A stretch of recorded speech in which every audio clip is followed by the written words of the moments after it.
And so they didn't wake up. That's the important part. So we put our plan into action. I took a piece of firewood and I found what I thought was the middle of the frame of that 50-foot RV. I laid that piece of firewood down there. Skeeter got out his hydraulic jack. Now this is a dandy of a jack. It'll go up about 4 feet in about 30 seconds. He laid that on that piece of firewood. He started to crank that thing up, and pretty soon that camper started to lean over just a little bit.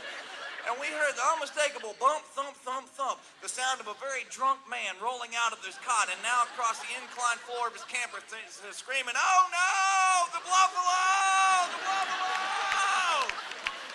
I put my hands on the side of that camper. I started rocking it back and forth. We were gonna do a little camper tip, and now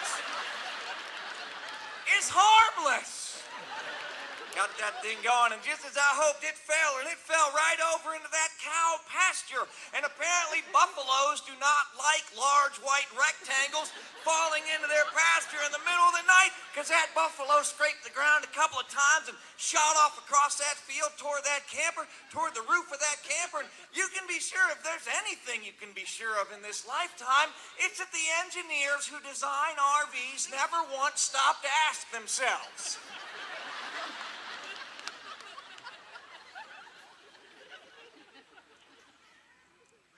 how are we going to buffalo-proof the roof of that RV?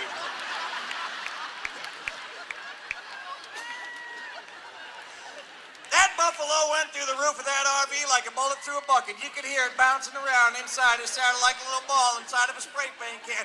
And now those fellas were coming out of the windows that were on the roof. Now on the roof was the side, but now it's the roof of that can. It was Newton's first law, or third law in action. There was an equal and opposite reaction. They were climbing out going, "The buffalo, the buffalo!" Skeeter said, "Save yourself!"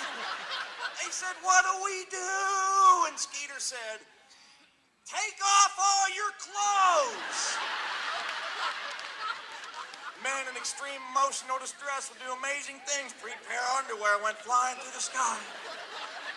I said, "Do the dance of the buffalo." And they said, "What's the dance of the buffalo?" And I did my best Kevin Costner from Dances with Wolves.